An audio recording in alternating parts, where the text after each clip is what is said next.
This program is brought to you by the members of WCNY. Thank you.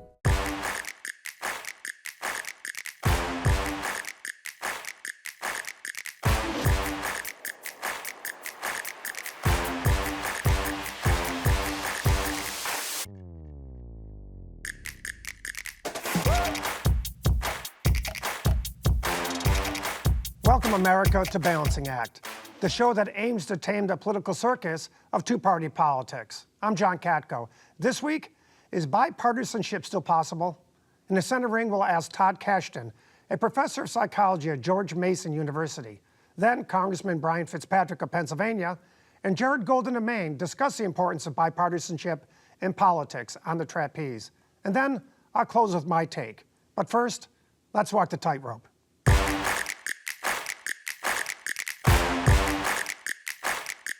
If bipartisanship feels like a thing of the past, it's worth remembering how some of America's early political figures settled disputes with duels. Most of us don't need to see Broadway's Hamilton to recall that in 1804, Vice President Aaron Burr shot and killed former Treasury Secretary Alexander Hamilton in a duel. Disagreements ran so deep that leaders were willing to risk their lives over them. But bipartisanship is also central to the American story. At the Constitutional Convention of 1787, large and small states were deadlocked over how Congress could be structured. Aptly named the Great Compromise, broke the stalemate. It created the House and Senate system we still use today. A few years later, in 1803, President Thomas Jefferson, a Democratic Republican who favored limited government, joined with key Federalists to approve the Louisiana Purchase. The deal doubled the size of the nation, even as party divisions ran very high. Fast forward to the depths of the Great Depression. The Social Security Act of 1935, part of the New Deal, created a basic safety net for Americans. It offered benefits for the elderly, the unemployed, dependent children, and those with disabilities. In a national crisis, the parties worked together to meet the moment. Nearly 30 years later, bipartisanship again shaped a defining moral turning point in this country. The Civil Rights Act of 1964 passed only because a cross-party coalition of Democrats and Republicans broke one of the longest filibusters in Senate history. And bipartisanship isn't just about policy. It's also about people. In the 1980s, President Ronald Reagan, a conservative Republican, and House Speaker Tip O'Neill, a liberal Democrat, clashed publicly and often. But after 6 o'clock, by O'Neill's own rule, the two shared drinks, traded Irish jokes, and worked out key deals on Social Security and tax reform and immigration, to name a few. Cheers to that. Other landmark bipartisan successes followed. The Americans with Disabilities Act in 1990 passed with overwhelming support from both parties, guaranteeing accessibility and civil rights for millions. And as recently as 2021, a deeply divided Congress still managed to come together to pass a bipartisan infrastructure law, a major investment in roads, bridges, broadband, and clean water systems. And I was proud to have helped get this bill across the finish line. If the leaders of the past could go from taking shots at each other, literally and figuratively, to working out solutions, perhaps today's leaders can put down their weapons of words and do the same. It's a tall order, but one we'll explore with our expert in the center ring. Joining me in the center ring is Todd Kashdan, a professor of psychology at George Mason University. Welcome, Todd, and I want to hear more about your research into bipartisanship in general and how this term curiosity plays in that study again and again. Yes, so what we've seen by colleagues of mine and ourselves is this rise in what we call political animus, sort of great hatred for people that have disagreeing views than you in the world of politics. We wanted to find a solution. And so we looked at the work on curiosity, the desire to seek out new information, the desire to explore new perspectives, new ideas. And what we uncovered in 3 studies is that people that tend to be more curious, there's never different ways of becoming curious. They tend to be less inclined to just spend time with people that share their political views. They're more likely to socialize with people that are different than them. They're more likely to consider the views of other people. They have this sense of intellectual humility and this courage to speak out against what the tides are leaning towards. So the curious in this country, it seems like they're on the wane as a group of America. It seems like it's far more polarized than it has been in the past. Is that what you found as well? Yeah, if you look at the spectrum of ideas on a bell curve, you find that over the past 20 or so years is that the margins, the two extremes have become really large, very intense, very vocal. And research that's done at New York University finds that the people that express the most rage or extreme negative emotions, those are the posts that go the most viral. And so it feels like everyone has the same perspective on whatever the political issue is of the day, but it's actually a small minority of people that are making people believe that everyone's at the extreme margins. Now, I'm curious, what prompted you to do this study? Well, I've been studying curiosity for 25 years, and then I've also lived near DC, so I've seen the political tides change, and just, mix your peanut butter with my chocolate, just realize, hey, this might be a solution because we need simple, quick strategies that are going to get people to be less defensive, less anxious, and realize that maybe there's some wisdom and knowledge on the other side of the aisle. When I was in my time in Congress especially, I really found that the media is so segmented now, and gone are the days of the three major networks, and they're all fighting for ratings, and they all were fighting to make sure they were totally non-biased. And now it seems like you can turn on any station and get a steady diet of just what you want to hear. Same with the internet. How does that contribute to this lack of curiosity? Tremendous amount. It's all what's called motivated reasoning, is that I am seeking out information. So I'll tell people, I follow the science, I follow the evidence, but when people are motivated in their reasoning, they're only limiting particular sources that they know are going to match up with what they think. They're quickly holding very different standards for evidence that is for or against their views. And what we find, which is very exciting, is that people that tend to be more curious are more likely to say, you know what? I'm going to turn on Fox News. I'm going to turn on CNN. I'm going to turn on NBC. I'm going to listen to some random people from Sri Lanka because I want to get the whole perspective of this issue so I can make an idea and an opinion on my own. So how do you talk to people out there and encourage them to do this? I mean, what's the incentive? Because if some people tell you, if you watch a certain news station, the sky is black, and they're going to say the sky's black even though it's white. I mean, that's just the way it is. So how do you break through that? So let me tell you about our evidence, which is pretty exciting.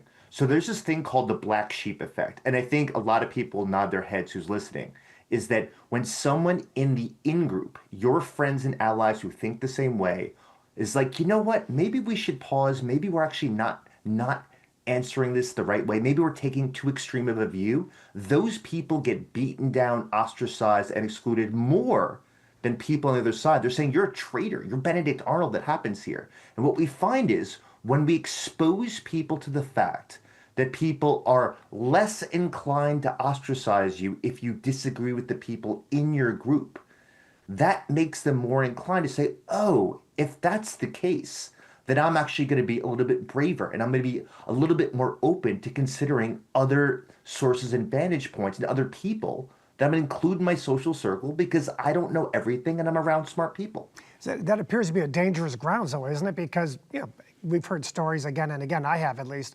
and in fact, it happened to me. People who had disagreed with my politics once I got in office were lifelong friends, and they no longer talk to me because I happen to be a Republican, not a Democrat, and vice versa. How do you break through that?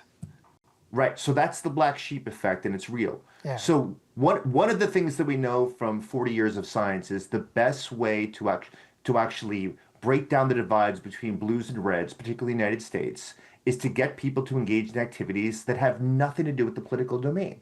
And in Northern Virginia, where I live, there used to be, or at least still is, these great softball games that happen where you get, Republican and Democratic senators and congressmen and women who are playing a sport. And when they're in between innings, when they're walking back to their cars, that's when real conversations and real friendships take place. And the whole goal is, can you create a friendship outside of politics so it can serve as a sort of force field to protect yourself if you disagree with them within the political realm? It's funny you say that because I just thought back every morning when I was in Congress, I'd go to the gym about 7 a.m. and there's a bunch of Democrats, a bunch of Republicans, the entire spectrum was there. And that was the one time where they're not like sniping at each other. And actually you got more work done in the gym while you're working out, chatting with the person next to you than you did any other time. So I think you're right about that, you know? Yeah. So let me ask you this much.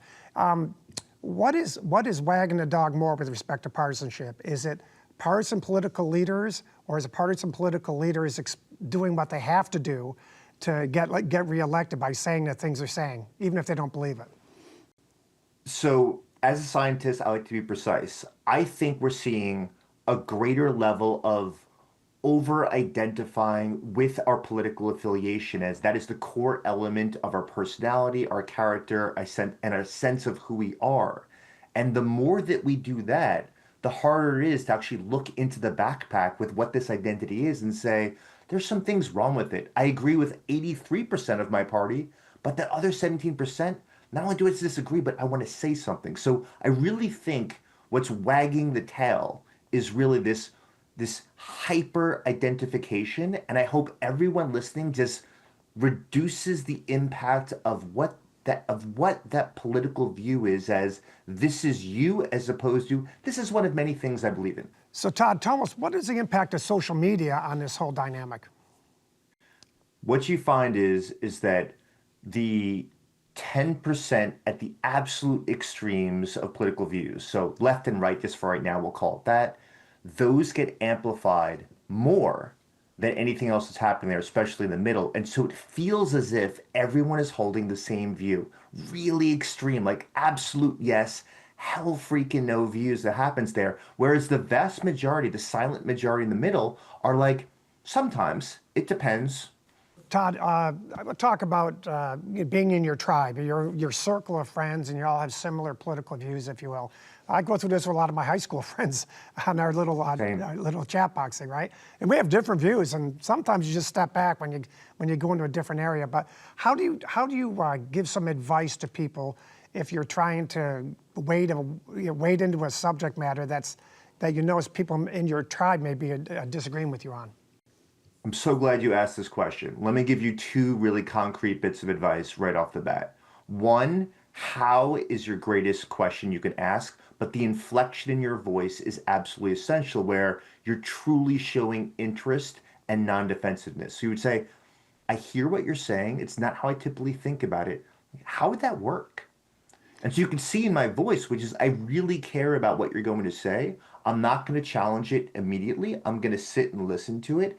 And what typically happens is people have these strong views, but don't understand the mechanics of it and might not even know the terms. And so it gets a little bit playful as you realize, I don't even know what fracking means. I don't even know what DEI stands for. I'm not even sure what Marxism is and how it's different from communism.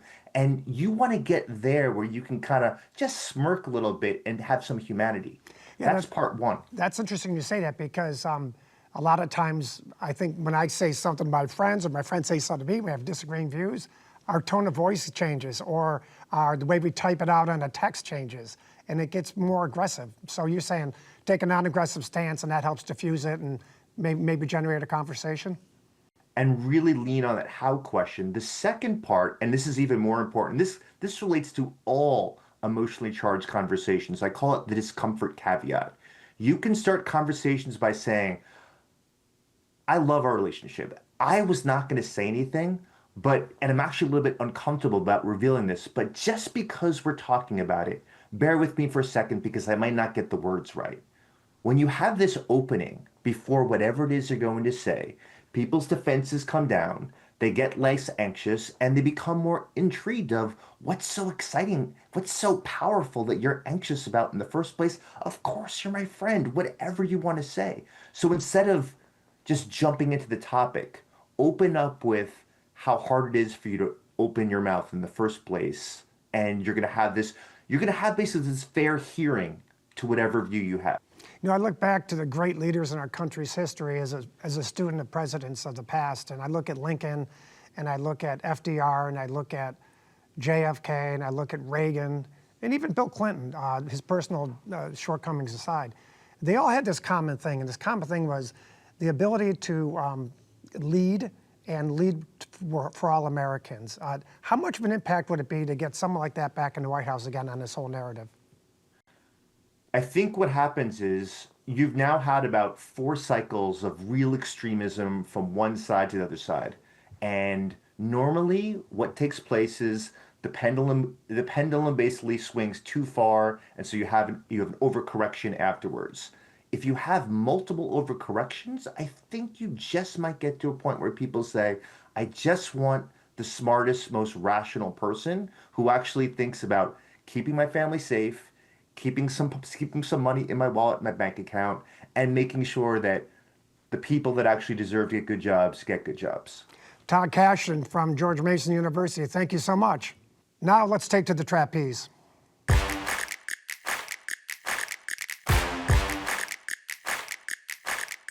We continue our focus on bipartisanship as we welcome Representative Brian Fitzpatrick from Pennsylvania and Representative Jared Golden from Maine, members of the Problem Solvers Caucus, which you're going to learn a lot about in the next few minutes. Jared, let's start with you. First of all, thank you for coming on the show. And can you explain for the folks out there what exactly the Problem Solvers Caucus is? Yeah, absolutely. It is one of the only caucuses in the House of Representatives that is made up of both Democrats and Republicans.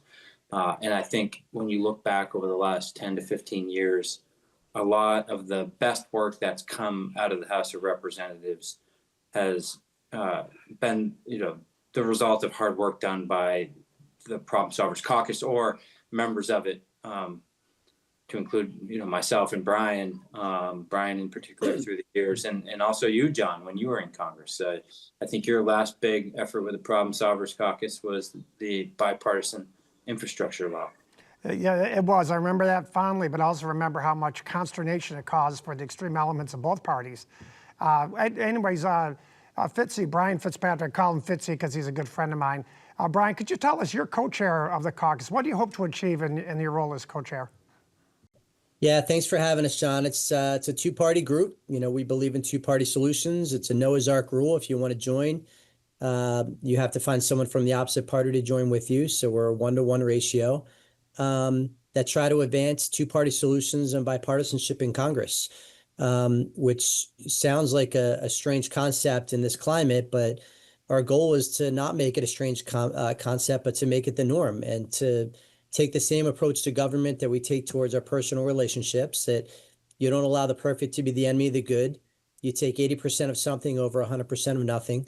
You come to the center, you try to see the world through the other person's eyes and advance a compromise consensus type two-party solution to all issues: healthcare, childcare, housing, affordability, taxes, foreign policy, you name it. It's basically taking the same approach to government that we take towards our personal relationships. It's not much more complicated than that. So Jared, tell us, how often does a Problem Solvers Caucus meet and what goes on in those meetings? Yeah, we try and meet weekly, John. Schedules are difficult trying to get a big group of members together, but basically weekly. Some meetings are more what I call informational or educational, where we'll invite some people in to talk about a core issue and how it's impacting them, whether that be healthcare or like permitting reform is a good example. Those are the types of meetings where we might start to see together, like what is the common problems that we can agree about. Other meetings are just members where we try and get into the nuts and bolts of hashing out a deal. One of the things I would say about the Problem Solvers is whether it's Brian, who I partner with on many issues through the years, or you, John, when you were in Congress, Fred Upton, Jamie Hura Buehler, every Republican that I have had a close relationship and worked closely with on something that got done for the country, it was a member of the Problem Solvers Caucus. And I think that's part of the beauty of the group. It's the relationships you form. It's almost like we're exposing a nice secret about Congress, that actually Republicans and Democrats meet and they try and do things in a bipartisan manner. So, Brian, let's take one of your bipartisan efforts that you all are working on now and tell us basically what's going on with that to start with. Yeah, so healthcare obviously is a big issue, is a massive issue. This current year, 2025, at the end of the year, the ACA premium tax credits are set to expire. And myself and Jared came up with a two-party solution, as did several other of our colleagues, to try to offer a two-party solution to send that to the Senate to hopefully have them pass it and at least deal with this piece of the healthcare puzzle. There's a lot of different cost drivers to the healthcare system. We have to unmask and drill down on all of them, but this is one of them. We can't ignore any of them. This is the most time sensitive, given that they're set to expire at the end of the year. And, you know, we try to get a two-party bill to the floor. Since that was that option was taken off the table for us, we ended up signing a discharge petition, which is a mechanism to force a bill to the floor. So let for me a clean interrupt you extension. right there, if I may. You Yep. say you tried a two-party solution. I presume both of you tried to work with your own parties to get them behind it, and you faced headwinds. Is that correct? That is correct, yeah. Okay. So But the beauty, John, the Pardon me? beauty is in the Senate, where they need 60 votes, they're going to take whatever the House passes and they're going to push for the deal that Brian and I have been working together on. That's a deal that can get Republican and Democratic Party votes. So And how that's did a you deal go that about getting a Dana's- consensus to do what's called the discharge petition, which is something that's a kind of an esoteric rule where you basically go around leadership on both sides and force a vote on the floor. How did you guys go about building that consensus? I think Brian and I have been working together on discharge petitions now for about 2 years. We started with the issue around funding for Ukraine.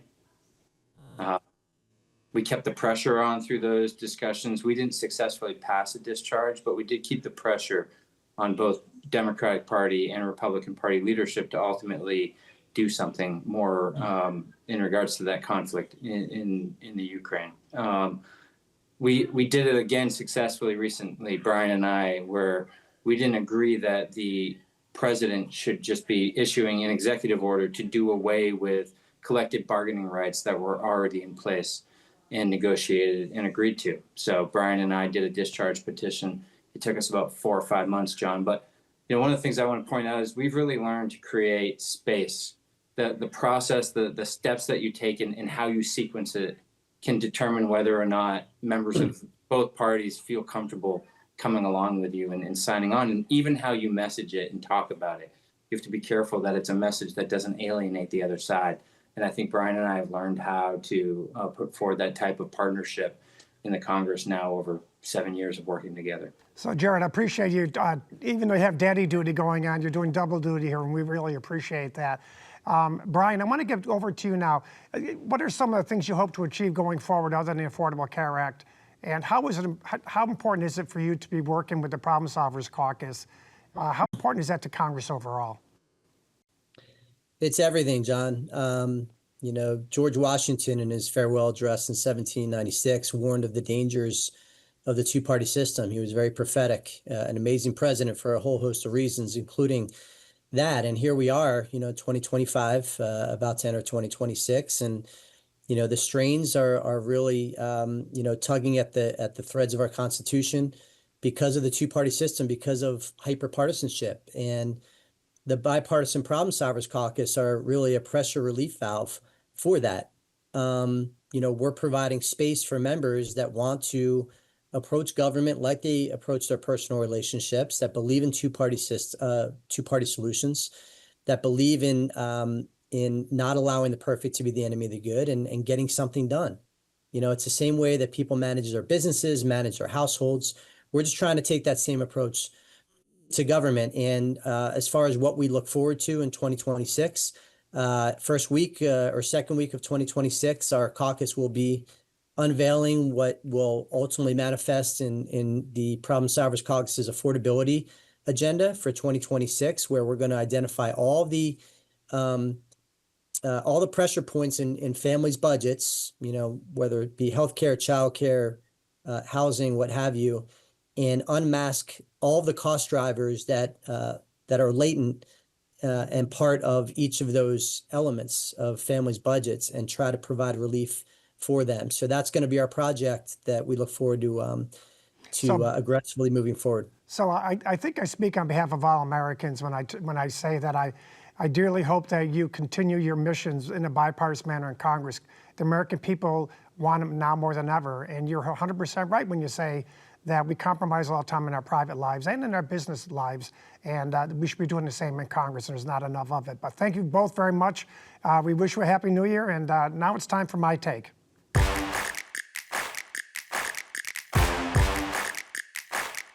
Bipartisanship isn't some abstract theory. It's about agreement between two parties that usually oppose each other. But it's not just essential to good politics, it's essential to us all. At its core, bipartisanship is about compromise. No business deals get done without negotiation, some give and take. The same is true for families, friendships, and workplaces. Yet somehow that basic truth often vanishes when we get to Washington. We need leaders on both sides of the aisle who are willing to do what's right, not just what's politically expedient. That means voting one's conscience, not one's job security. In fact, it's that belief in cooperation in my own bipartisan record in Congress that led me to be asked to host a show called Balancing Act. The idea was simple: create a place where political issues are discussed honestly, respectfully, and without party blinders. So, when you're choosing your next political leaders, look beyond party labels. Look at character, because character counts, now more than ever. And that's my take. Well, that's all for this week, folks. To send in your comments for the show, or to see Balancing Act extras and exclusives, follow us on social media, or go to balancingactwithjohnkatko.com. Thank you for joining us, and remember, in the circus that is politics, there's always a balancing act. I'm John Katko. We'll see you next week, America.